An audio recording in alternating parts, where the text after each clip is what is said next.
श्लोक 26 अध्याय 14।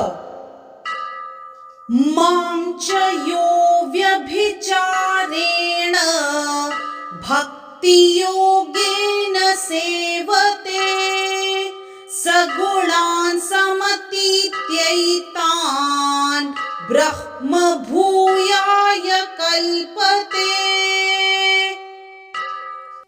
इस श्लोक के संदर्भ में एक दोहा प्रस्तुत है। कर्म ज्ञान योगादि नहीं साधन अन्य प्रयास, केवल मेरा ही सदा आश्रय बल विश्वास। आश्रय बल विश्वास, मुझे छोड़कर अन्य में कहीं न हो अनुरक्ति। इसको अव्यभिचारिणी कहते मेरी भक्ति। कहते मेरी भक्ति।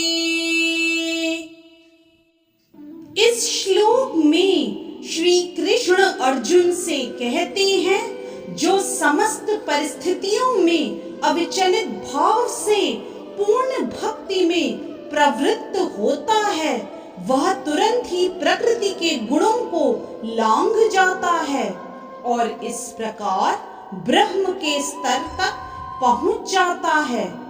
यदि इस श्लोक का विस्तार करें तो यह श्लोक अर्जुन के तृतीय प्रश्न के उत्तर स्वरूप है। प्रश्न है, दिव्य स्थिति प्राप्त करने का साधन क्या है? जैसा कि पहले बताया जा चुका है, यह भौतिक जगत प्रकृति के गुणों के चमत्कार के अंतर्गत कार्य कर रहा है। मनुष्य को गुणों के कर्मों से विचलित नहीं होना चाहिए। उसे चाहिए कि अपनी चेतना ऐसे कार्यों में न लगाकर उसे कृष्ण कार्यों में लगाएं। कृष्ण कार्य भक्ति योग के नाम से विख्यात है, जिनमें सदैव कृष्ण के लिए कार्य करना होता है। इसमें न केवल कृष्ण ही आते हैं, अपितु उनके विभिन्न पूर्णांश भी सम्मिलित हैं, यथा राम तथा नारायण। उनके असंख्य अंश हैं। जो कृष्ण को किसी भी रूप या उनके पूर्णांश की सेवा में प्रवृत्त होता है, उसे दिव्य पद पर स्थित समझना चाहिए। यह ध्यान देना होगा कि कृष्ण के सारे रूप पूर्णतया दिव्य और सच्चिदानंद स्वरूप हैं। ईश्वर के ऐसे रूप सर्वशक्तिमान तथा सर्वज्ञ होते हैं और उनमें समस्त दिव्य गुण पाए जाते हैं। अतएव यदि कोई कृष्ण या उनके पूर्णांशों की सेवा में दृढ़ संकल्प के साथ प्रवृत्त होता है, तो यद्यपि प्रकृति के गुणों को जीत पाना कठिन है, लेकिन वह उन्हें सरलता से जीत सकता है। इसकी व्याख्या 7वें अध्याय में पहले ही की जा चुकी है। कृष्ण की शरण ग्रहण करने पर तुरंत ही प्रकृति के गुणों के प्रभाव को लांघा जा सकता है। कृष्ण भावनामृत या कृष्ण भक्ति में होने का अर्थ है कृष्ण के साथ समानता प्राप्त करना।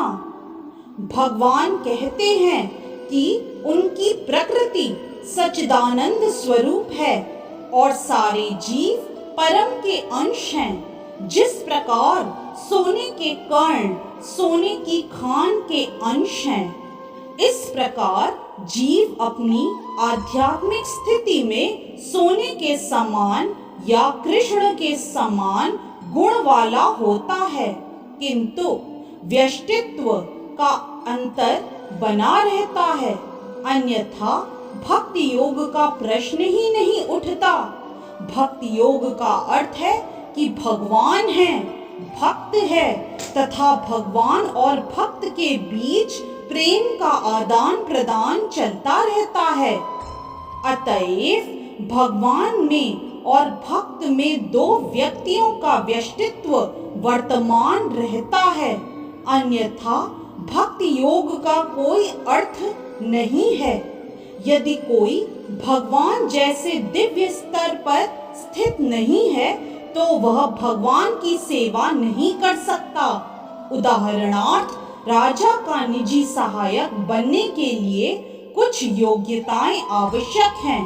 इस तरह भगवत सेवा के लिए योग्यता है कि ब्रह्म बना जाए या भौतिक कल्मश से मुक्त हुआ जाए। वैदिक साहित्य में कहा गया है, ब्रह्मैव सन् ब्रह्माप्येति। इसका अर्थ है कि गुणात्मक रूप से मनुष्य को ब्रह्म से एकाकार हो जाना चाहिए, लेकिन ब्रह्मत्व प्राप्त करने पर मनुष्य व्यष्टि आत्मा के रूप में अपने शाश्वत ब्रह्म स्वरूप को खोता नहीं। इस तरह से श्लोक 26 अध्याय 14 की व्याख्या यही संपन्न होती है। हरे कृष्णा। यदि आज का वीडियो आपको पसंद आया तो कृपया लाइक, सब्सक्राइब, कमेंट और शेयर करना न भूलें। चैनल का नाम है मिस्टिक फेथ।